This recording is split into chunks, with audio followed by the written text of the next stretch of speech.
जो खबर मैं बताने जा रहा हूं मेरे दोस्तों, ये खबर बहुत बड़ी है, लेकिन गोदी मीडिया, संस्कारी सनातनी मीडिया हैं, वो इस खबर को अपने प्लेटफॉर्म पर जगह नहीं देगा, क्योंकि इससे उनका प्रोपेगेंडा फूट जाएगा। योगी, मोदी, अमित शाह का प्रोपेगेंडा बेकार हो जाएगा, भाजपा का सारा भेद खुल जाएगा। हजरात, आप जानते हैं मुसलमान के पैरों के नीचे चींटी आ जाए तो ये ब्रेकिंग न्यूज़ बना देते हैं, लेकिन अगर यही हिंदू नामी व्यक्ति किसी का करे, किसी का करे, किसी को कत्ल करे, किसी को लूट ले, चोरी करे, दंगा मचाए, तो दोस्तों गोदी मीडिया में शांति होगी। इन कुत्तों के झुंड से किसी तरह की उम्मीद मत कीजिएगा। ये जो एंकर्स हैं, ये एंकर्स नहीं, ये जहर है इस देश के लिए। आइए इन सब की पैदाइश नजिस है साबित करता हूँ। ये तमाम एक नंबर के गद्दार और आतंकी से कम नहीं है साबित करता हूँ। आज जो खुलकर मुसलमानों के खिलाफ सीएम योगी, मोदी, अमित शाह मुसलमानों के खिलाफ जो नफरत फैलाने वालों का साथ दे रहे हैं और गोदी मीडिया को सपोर्ट करते हैं और इनके खिलाफ कुछ नहीं करते, उनकी खुद की हकीकत क्या है। आज ऐसी घटना बताने वाला हूं जो आप तक ये किसी ने पहुंचाई नहीं होगी। लिहाजा तमाम लोगों से, खासकर मुसलमानों से, अल्पसंख्यक समुदाय से मेरी गुजारिश है कि अगर मैं रिस्क ले रहा हूं तो कम से कम आप इसको शेयर तो कीजिए, शेयर ज़रूर करना। दोस्तों, भारत के अंदर इजरायली 27 साल की एक महिला का, एक लड़की का हिंदू सनातनी नामी व्यक्ति ने बलात्कार किया, लेकिन ये खबर इसीलिए मीडिया से गायब है क्योंकि बलात्कारी सनातनी था। अगर अब्दुल होता और अब्दुल से कोई हल्का सा भी पाप हो जाता तो बुलडोज़र चल जाता, इस्लाम को गाली बक दी जाती। पहले आइए खबर बताते हैं। कर्नाटक का इलाका था। भारत में पर्यटक बहुत आते हैं और रिवर साइड, सी साइड जाकर बहुत जो है इंजॉय करते हैं, कैंपिंग करते हैं, गिटार बजाते हैं, वहाँ पर अपना खाना वाना बनाते हैं, जो है रात को सितारे देखते हैं, बहुत अच्छे अच्छे व्यूज़। भारत हमारा बहुत खूबसूरत है, लेकिन गंदगी तो आप जानते हैं, ये अंधभक्त हैं, भाजपाई हैं और कोई नहीं है। जो नफ़रत फैलाते हैं वही गंध हैं इस देश के। मोमिनीन हजरात, आपको मैं बताना चाहूँगा पूरी वारदात क्या है। पूरी वारदात ये है कि भारत में एक अमरीकी पर्यटक, कर्नाटक के उस इलाके में अमरीकी पर्यटक जिसका नाम डैनियल है, और भारत से ही दूसरा व्यक्ति महाराष्ट्र के नासिक से पंकज पाटिल थे, और तीसरा जो पर्यटक था उस ग्रुप में उड़ीसा से बीबास नाम का व्यक्ति था। ये 3 पुरुष और 3 के साथ 2 महिलाएं, एक महिला जो गाइड थी इनकी और एक इजरायली महिला। कितने हो गए इस खबर को ध्यान से समझिएगा। 5 लोग थे ये, एक गाइड और 4 पर्यटक, जिसमें से जो 2 विदेशी थे, एक डैनियल भाई जो थे वो अमरीकी, और एक इजरायली लड़की, और 2 इंडियन थे।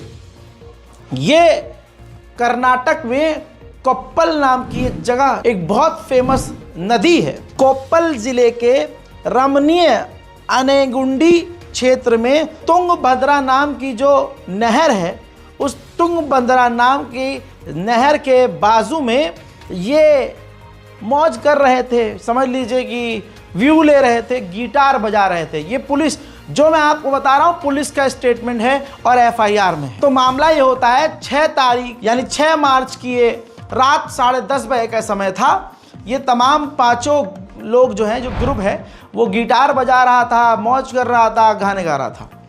तो 3-4 बाइकर्स अचानक, जो लोकल बाइकर्स थे, वो इनके ग्रुप के पास आते हैं और इनसे जो है पेट्रोल पंप पूछते हैं कि आसपास कहाँ पेट्रोल पंप है। तो वो खुद पर्यटक थे। तो गाइड जो थी उनकी, 5वीं जो महिला गाइड थी, उसने कहा कि यहाँ हमें मालूम नहीं है कहाँ पेट्रोल पंप है, आप खुद तलाश कर लो। इसके बाद उन तीनों बाइकर्स ने उनसे पैसे मांगने शुरू कर दिए कि भैया पैसे दो। मतलब जब देखा कि अकेला ही ये ग्रुप बैठा है, आसपास कोई नहीं है, तो उनसे पैसा मांगना शुरू कर दिया। जब उन पर्यटकों ने मना कर दिया, डिनाई कर दिया कि हम क्यों दे भाई पैसे। तो तुरंत उन्होंने अपनी बाइक किनारे खड़ी की, बाइक से उतरे और जो वो पर्यटक थे, जो 3 मर्द थे, 3 लड़के थे, उन पर सीधा हमला कर दिया। जी हाँ, रिपोर्ट के मुताबिक हमला इस तरह से किया कि उन तीनों लड़कों को धक्का देकर नदी में फेंक दिया। अब वो अमेरिकी नागरिक नदी में और दोनों भारतीय, एक महाराष्ट्र और एक उड़ीसा, जो 2 भारतीय थे महाराष्ट्र उड़ीसा के, वो भी नदी में गिर जाते हैं।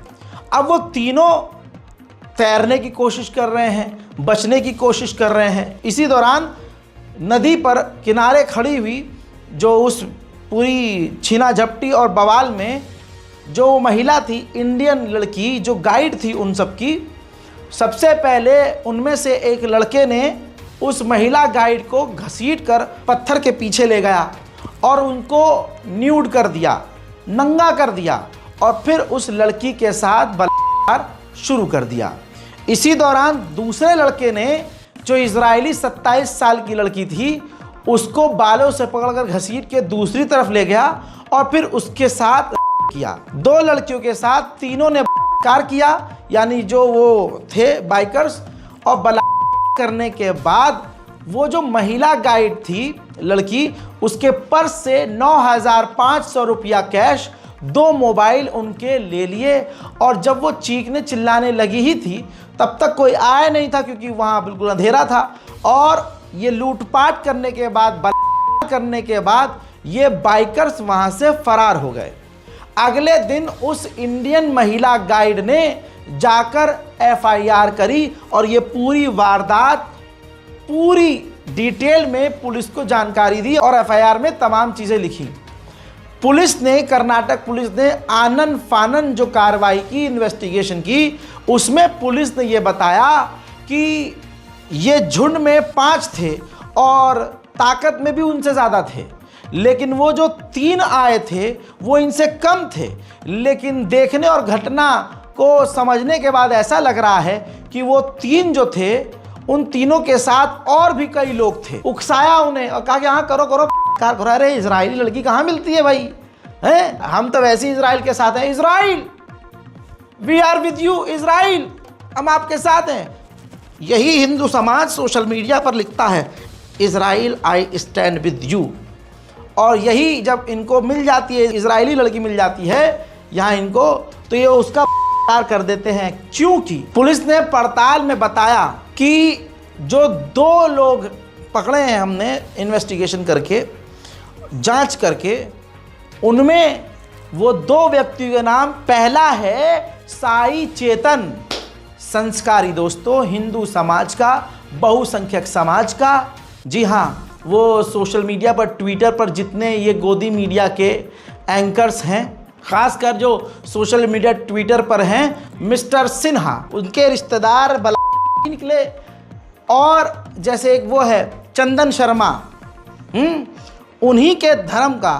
और ऐसे ही, और धर्म की बात मैं इसलिए कर रहा हूं क्योंकि यही हिंदू समाज, यही गोदी मीडिया, यही योगी आदित्यनाथ, यही मोदी की सरकार, यही अमित शाह की सरकार करती है। तो भाई अगर आप करोगे ऐसे, तो जवाब भी फिर वैसा ही सुनने का हिम्मत रखो। क्योंकि आज तुम पावर में हो तो ऐसा नहीं है ज़िंदगी भर रहोगे, कभी तो सरकार पलटेगी, कभी तो सरकार बदलेगी। तो आज जो गैरकानूनी हरकत आप लोग कर रहे हैं, आने वाले समय में इसका पूरा बदला आपसे लिया जाएगा और इंसाफ हमें ज़रूर मिलेगा। और आज जो कानून के साथ खेल रहे हो आप, कल यही कानून आपको जेल के अंदर सड़ाएगा। बाकी ऊपर वाले की लाठी में आवाज़ नहीं होती, कोई इंसान क़यामत तक ज़िंदा नहीं रहेगा।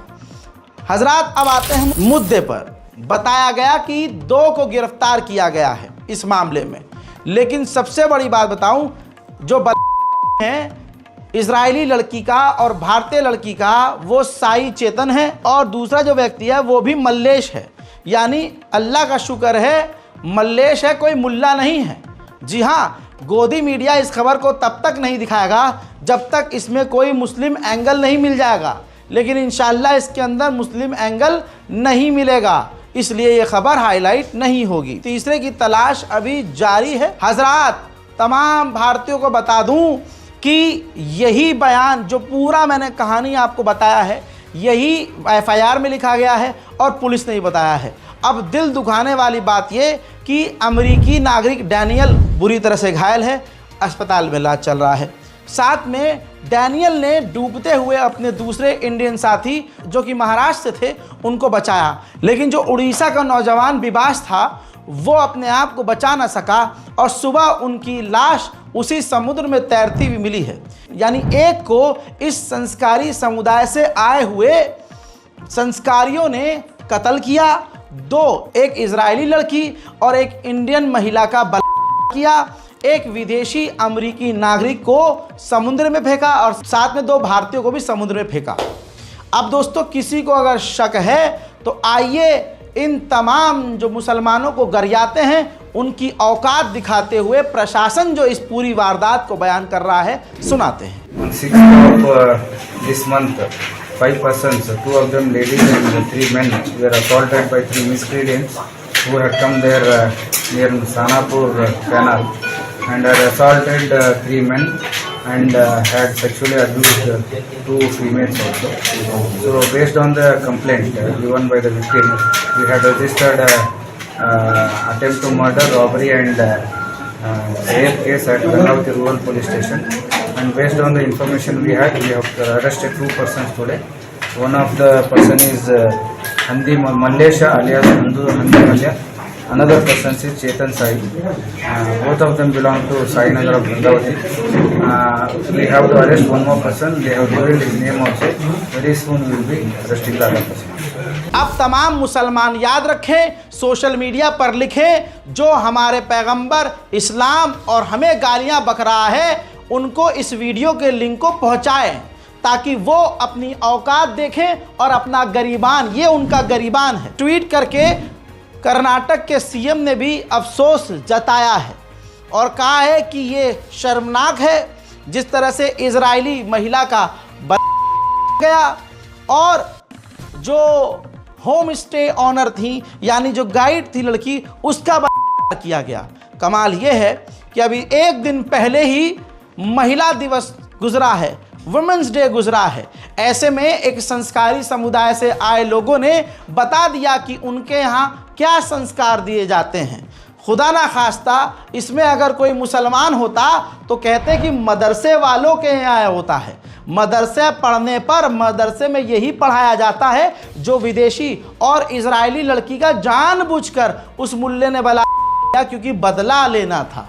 ये सब कहानी गोदी मीडिया अपने टाइटल पर और ब्रेकिंग न्यूज़ पर लिख कर चलाता।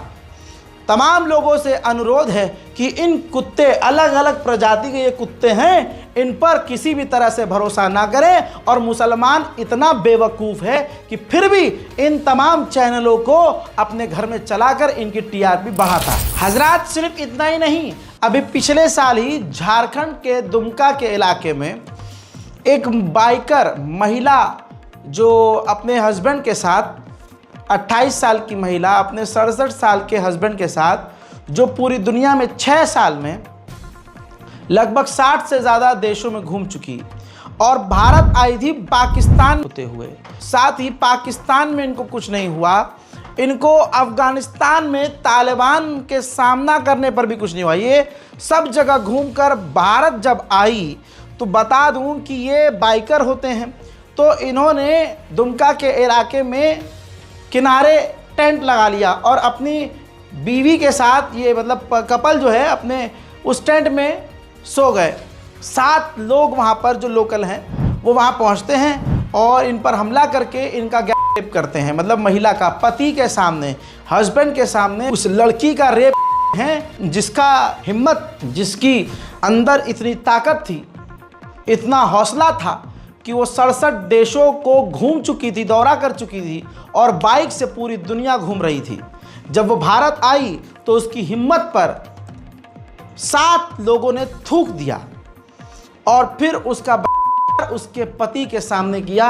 इस बात पर तवज्जो दीजिएगा। और फिर क्या हुआ ये कि बला के वो भाग गए। देर रात को, देखिए पूरी रिपोर्ट मौजूद है, दर्जनों जगह रिपोर्ट मौजूद है। हजरात, पुलिस में एफआईआर तब हुआ जब पुलिस जो रात को दौरा गश्त करने आई वो भी बला होने के बाद पुलिस आई और फिर वो इनको इलाज के लिए अस्पताल लेके गई और फिर अगले दिन इन्होंने FIR करी। हजरत फर्नांडा जो 28 साल की थी, उन्होंने सोशल मीडिया पर खुद लिखा, अपने इंस्टाग्राम पर खुद लिखा कि भारत में मेरा 7 लोगों ने किया। तो भारत का कितना इससे नाम हुआ दुनिया ने देख लिया। फिर झारखंड की पुलिस ने वही किया जो भारतीय पुलिस करती है। फर्नांडा को कहा कि देखिए आप सोशल मीडिया पर कुछ मत लिखिए, इससे जो हम इन्वेस्टिगेशन कर रहे हैं उसमें बाधा आएगी। जिसके बाद फर्नांडा ने खुद सोशल मीडिया पर बताया, इंस्टाग्राम पर बताया कि तमाम वीडियो और वो फ़ोटो बाद में पोस्ट करेंगी क्योंकि पुलिस उनको ऐसे ऐसे कह रही है। यानी भारतीय पुलिस ने उनकी मदद करने के बजाय ये भी किया था कि एक टाइम इन्वेस्टिगेशन के नाम पर उनके तमाम पोस्ट को बंद करवा दिया था और मुंह भी बंद करवा दिया था। फ़िलहाल फर्नांडा अब भारत में नहीं है और वो ज़िंदा यहाँ से चली गई, शायद यही बहुत बड़ी बात है।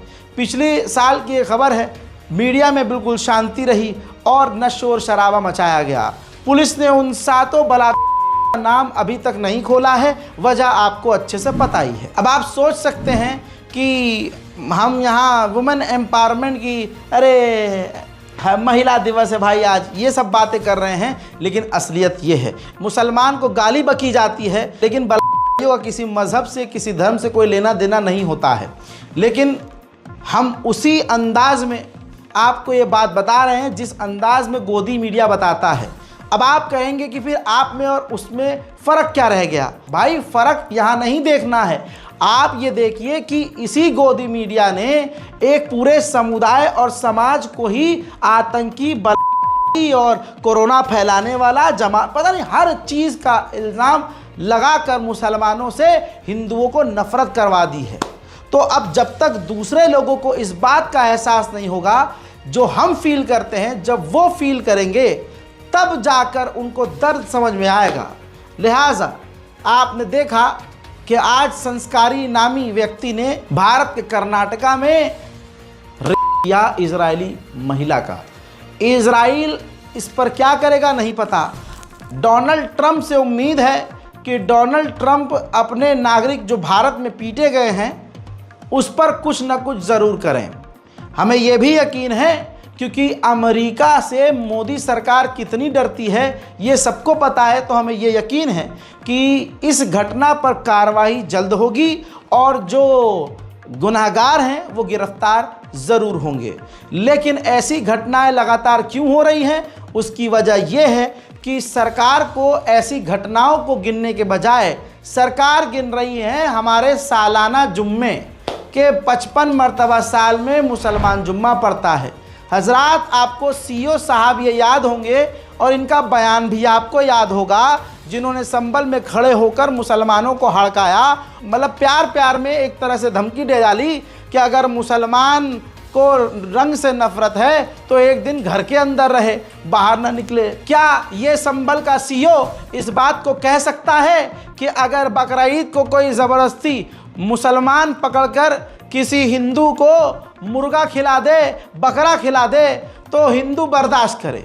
बहरहाल जहां विरोध की उम्मीद थी कि सरकार इस पर ज़रूर कुछ न कुछ कार्रवाई करेगी या कम से कम इतना कहेगी कि अरे भैया इस तरह के बयान मत दो, वहाँ पर खेल उल्टा हुआ। वहाँ पर खेल उल्टा ये हुआ कि योगी आदित्यनाथ ने सपोर्ट कर दिया और योगी आदित्यनाथ के बयान से ऐसा लग रहा है कि शायद सरकार चाह रही है कि भारत के अंदर कुछ बड़ा कांड हो ही जाए ताकि तमाम बड़े मुद्दों से दिमाग हट जाए। जब मैंने माननीय योगी आदित्यनाथ जी का ये बयान सुना तो मैं खुद चकरा गया कि योगी आदित्यनाथ जी की मंशा क्या है। दोस्तों, योगी आदित्यनाथ ने CEO को बजाय समझाने के या कोई कार्रवाई करने के उसका सपोर्ट कर दिया और वहाँ पर खुल्लम खुल्ला योगी आदित्यनाथ ने यह भी कह दिया कि भाई बहुत बढ़िया किया जिन लोगों ने इस तरह का बयान जारी करके कह दिया कि भाई 2 बजे तक होली खेले जाएगी, उसके बाद नमाज़ पढ़ लेना। साल में जो है 55 बार 52 बार और इतनी बार जुम्मा आता है और होली एक बार आती है। वही CEO साहब के 4 कदम आगे बढ़कर नफरतिया बयान खुद इन्होंने दे दिया। तो अब समझ रहे हैं CEO साहब को और हिंदू समुदाय को और हेट स्पीच देने वाले जो हिंदू संगठन हैं उनको हिम्मत कहाँ से, उनको अंदर पेट्रोल और चाबी कहाँ से भरी जा रही है। पहले छोटा सा बयान सुनिए कि किस तरह से मतलब हद हो गई है। देखिए, में जो संभल की बात कर रहे हैं, विपक्ष बहुत नाराज है इस बात से कि वहां पर पुलिस अधिकारियों ने कह दिया कि 52 जुम्मे होते हैं और एक होली का त्यौहार है। देखिए, होली के अवसर पर मुझे लगता है एक दूसरे की भावनाओं का सम्मान होना चाहिए और स्वाभाविक रूप से जुमे की नमाज हर शुक्रवार के दिन होती है, होली वर्ष में एक बार होती है। तो यही कहा गया कि भाई देखो, प्यार से समझाया गया और मैं धन्यवाद दूंगा सभी उन लोगों को जिन लोगों ने बयान जारी कर दिया कि भाई देखो, पहले होली का आयोजन होने दो, 14 मार्च को होली है, 2 बजे तक होली खेलने दो, 2 बजे के बाद आप जुमे की नमाज पढ़ना। 2 बजे के बाद जुम्मा पढ़े हैं, 2 बजे तक होली खेली जाए। तो आज एक योगी, एक दूसरे धर्म का व्यक्ति, आज देखो मुसलमानों की कितनी बुरी हालत है कि वो हमें समझा रहा है, जो दूसरे मजहब का है, जिसको इस्लाम का ही नहीं पता, मेरे दोस्तों, वो मुसलमानों को ज्ञान दे रहा है कि नमाज तुम डिले कर दो, 2 बजे के बाद पढ़ो। इनके लिए हम अजान भी लेट दें और जुमे की नमाज भी लेट कर दें। और बहुत सारे मुस्लिम धर्मगुरुओं ने भी इसके बारे में इस प्रकार के पहले से उन्होंने आह्वान भी किया, अपील भी कर दी है कि हम लोग इसको मानेंगे, क्योंकि होली साल में एक बार में पड़ती है और जुमे की नमाज तो हर सप्ताह पढ़नी है। स्थगित भी हो सकती है, कोई बाध्यकारी तो है नहीं। हाँ, स्थगित, यानी आप देख रहे हैं संभल के सीईओ का तो इतना भी खतरनाक बयान नहीं था, कुछ नरमी वाला बयान, प्यार मोहब्बत वाला बयान देंगे योगी जी। वहां इन्होंने कह दिया कि नमाज जुमा स्थगित हो सकता है। तो योगी आदित्यनाथ जी, मुसलमान की नमाज तो आप छोड़िए, यजीद भी रोक न सका। इमाम हुसैन के चाहने वाली ये कौम है, इस नमाज के लिए तो करबला में 72 ने अपनी जान कुर्बान कर दी थी। अरे तीरों की बारिश में जिनके इमाम ने, अहले बैत ने सजदे में सर कटा दिया, तब भी उन्होंने नमाज पोस्टपोन्ड नहीं की। आप उस कौम को कह रहे हो कि रमजान में जुमे को पोस्टपोन्ड कर दिया जाए, गलतफहमी में है। लेकिन दोस्तों, यहां पर आप समझने की कोशिश कीजिए कि जब एक सीएम इस तरह का बयान दे तो अल्पसंख्यक समुदाय का क्या होगा। कि होना ही होना है, लेकिन अगर कोई व्यक्ति पढ़ना ही चाहता है तो अपने घर में पढ़ सकता है, आवश्यक नहीं कि वह व्यक्ति मस्जिद में ही जाए। भाई, या तो जाना है तो फिर रंग से परहेज न करें। अगर रंग से किसी को परहेज है तो अच्छा होगा। और पुलिस अधिकारी ने यही बात समझाई। और ठीक है, जो हमारा वो पुलिस अधिकारी है वह पहलवान रहा है, अर्जुन अवार्डी रहा है, ओलंपियन है, पूर्व ओलंपियन है।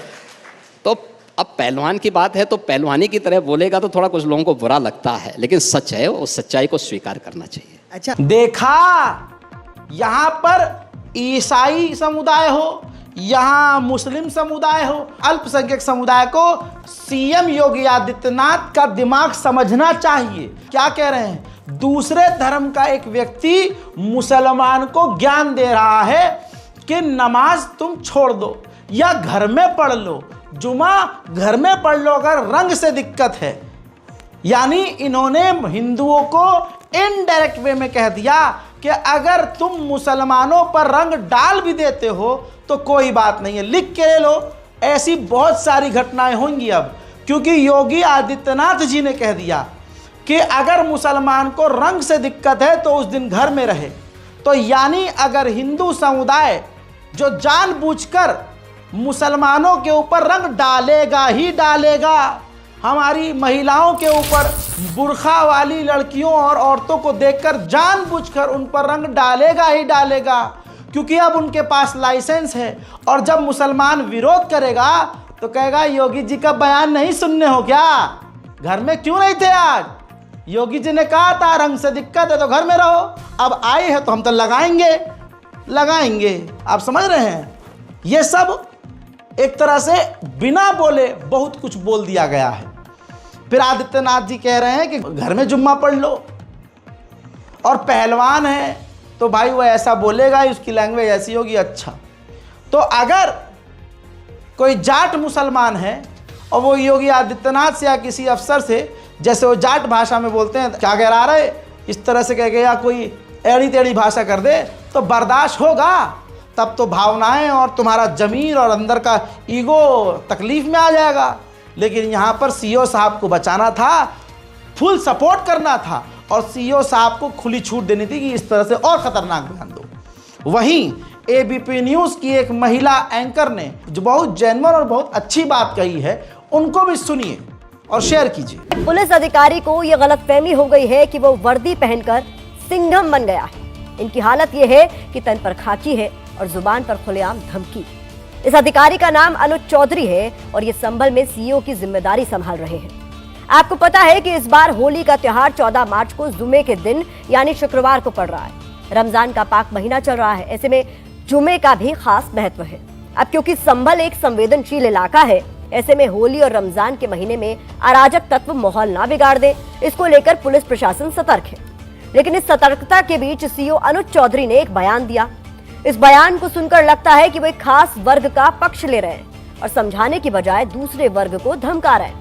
हमने अनुज चौधरी के बयान से कुछ कीवर्ड्स आपके लिए निकाले हैं। 52 जुमा, एक होली, मन बड़ा तो बाहर आए, नमाज। हजरात, आपने देख लिया नफरत कहां से आ रही है, नफरत का जनरेटर आपने देख लिया। और सीईओ साहब इतने चौड़े होकर मुसलमानों को धमकाते कैसे हैं, उसकी वजह देख ली।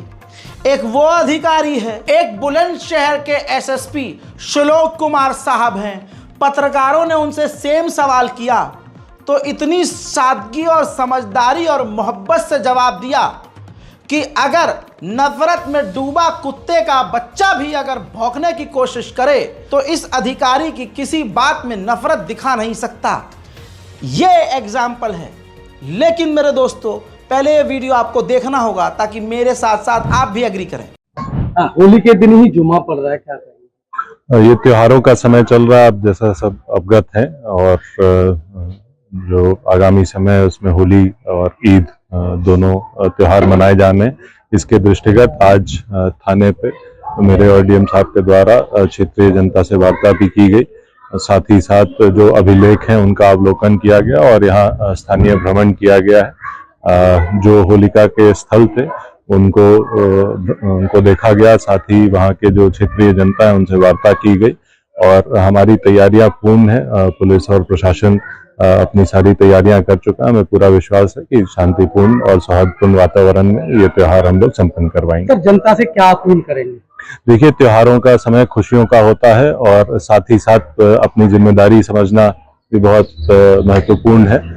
ये त्योहार में कोई भी हम ऐसा कार्य ना करें जिसे किसी दूसरे को समस्या हो या परेशानी हो, और खुशियां बांटें और एक दूसरे के साथ मिलकर ये त्योहार मनाएं। हजरात, ये बुलंदशहर के एसएसपी श्लोक कुमार साहब थे।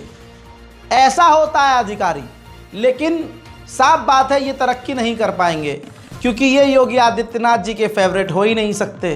क्योंकि जब तक मुसलमानों को डराओगे नहीं, धमकाओगे नहीं, गरियाओगे नहीं, दबाने की बात करोगे नहीं, तो फिर आदित्यनाथ साहब के बीजेपी और आरएसएस की नज़र में आप हीरो कैसे कहलाओगे। मोमिनीन हजरात, मेरे भारतवासियों, तमाम मुसलमानों से अपील है कि देखिए, सावधानी बरतनी है क्योंकि वो झुंड, पूरा समुदाय एक है, ग्रुप है जो उठरा खोजता है, जो मौका तलाश करता है। आपको याद है, अभी भारत की राजधानी दिल्ली के बिरमपुरी की 12 नंबर गली में जाकर हिंदू नामी चैनल, वो सुअर दर्शन और सुअर दर्शन का पत्रकार और हिंदू संगठन वहां जाकर एक बवाल खड़ा करते हैं, माहौल बिगाड़ने की कोशिश करते हैं। माहौल बिगाड़ने की कोशिश करते हैं कि जी मस्जिद यहाँ बना दी, हिंदुओं को भगा दिया, हिंदू मकान बेच कर जा रहे हैं, पोस्टर लगा दिया है, यह मकान बिकाऊ है, हिंदू समुदाय की लड़कियों को मुसलमान यहाँ छेड़ते हैं, ज़बरदस्ती मस्जिद बनाई जा रही है, मस्जिद का गेट यहाँ, एक ज़बरदस्त बिना बात के वहाँ पर टेंशन बनाई गई, वहाँ पर मामला बुरा क्रिएट किया गया क्योंकि होली आ रही है। तवज्जो है, ये चीज़ें जोड़ना आना चाहिए अब तो भारत के लोगों की, ताकि आप समझ सकें कि दंगे की तैयारी कौन कर रहा है और माहौल कैसे बिगड़ने वाला है। अगर आपको पहले से थोड़ा अंदाज़ा हो जाए तो आप संभल सकते हैं कि भैया आप थोड़ा संभल के रहना होगा। वो तो गनीमत रहे कि ग्राउंड हमारे सहयोगी फरहान यहिया वहाँ पहुँच गए और फरहान यहिया ने खेल ख़राब कर दिया सारा। वहाँ पहुँच के वहाँ लोकल 12 नंबर गली में घुसकर अगले इंसान ने लोकल लोगों को बुलाकर पूछ लिया कि भाई साहब बताओ ज़रा मामला क्या है।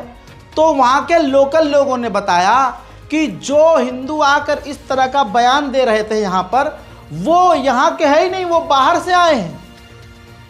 और जब हमने इंक्वायरी करी तो पता चला कुछ बाहर के थे, कुछ बेचारे भड़कावे में आ गए थे। वो बाहर के आके भड़का, अरे तुम ये करो, तुम वो बोला, ऐसे बोल देना। और कुछ भाई धमका दिए गए होंगे। हजरात, अपना दिमाग खुद लगाइए। ये हमारा खूबसूरत भारत है और भारत में हर तरह का फूल है। ये खूबसूरत गुलदस्ता है जिसमें हिंदू, मुस्लिम, सिख, ईसाई, अरे भैया तरस गए, साथ मिलकर नहीं रह पा रहे। मुसलमान कोई हरकत नहीं कर रहा है, हरकत दूसरी तरफ से हो रही है। वरना आप मुझे बताइए, रमज़ान चल रहा है, कोई मुसलमान रैली निकाल रहा है? अजी उल्टा हमें घोटा जा रहा है। संभल में और उत्तर प्रदेश के कई इलाकों में माइक लाउड स्पीकर बंद कर दिए गए। लेकिन क्या मंदिर में लाउड स्पीकर बंद हुए? कानून बराबर नहीं रहा। ज़बरदस्ती सरकार हो, प्रशासन हो, मुसलमानों को इतना प्रताड़ित कर रही है कि या तो मुसलमान खुद ही जो है अपना कुछ बेड़ा गर्क कर ले या फिर भड़क जाए और वो कुछ हरकत करे और हम इनके पूरे मोहल्ले में बुलडोजर चला दें। लेकिन मुसलमान बेचारा अल्लाह का नाम लेकर सब्र किए जा रहा है। हस्बी अल्लाह व निअमल वकील। मुसलमानों से अपील है, सब्र करो, क्योंकि अल्लाह सब्र करने वालों के साथ है। यह हमारा मुल्क खूबसूरत भारत है। एक वक्त वो था जब हिंदू मुसलमान करके अंग्रेज़ों ने भारत को कमज़ोर किया और उस वक्त अंधभक्तों के माँ बाप ने, दादा दादी और संघ ने, आरएसएस ने, और आज जो बड़े बड़े पदों पर बैठे हैं, इनके बाप दादाओं ने उन्हीं का साथ दिया, अंग्रेज़ों का। अंग्रेज़ों से माफ़िया मांगी और उस वक़्त हमारे मदरसों से ऐलान किया जा रहा था इन अंग्रेज़ों के ख़िलाफ़। मुसलमान सल्तनत के अमीर लोग, अमीर तरीन लोग, हमारे इमाम, हमारे मौलाना, सब के सब जान दे रहे थे, आज़ादी के लिए लड़ रहे थे। अब वो फ्रस्ट्रेशन, हम और हमारे पिताजी यार आज़ादी में नहीं थे, वो तो माफी के साथ थे। तो कुछ ऐसा किया जाए कि आज देशद्रोही को देशभक्त और देशभक्त को देशद्रोही घोषित कर दिया जाए, वही चल रहा है। तो मुसलमानों से यही कहूँगा कि सब्र के साथ रहो। अल्लाह सब्र करने वालों के साथ है। भड़कावे में ना आओ। अगर कोई बेचारा आपको आकर मुंह पर काटने की कोशिश करता है तो बस ये सोचो कि ये पागल है। जैसे आप गली से चल रहे होते हो और आप देखते हो कि गली के बाहर घर में किसी के कुत्ता बंधा हुआ है और वो भौंके जा रहा है सभी पर, तो आप जाओगे क्या उससे मुंह लाने? वो भौंकेगा, भाऊ भाऊ, तुम भौंको, भाऊ भाऊ, आप फ़ौरन रास्ता बदल के निकल जाओगे।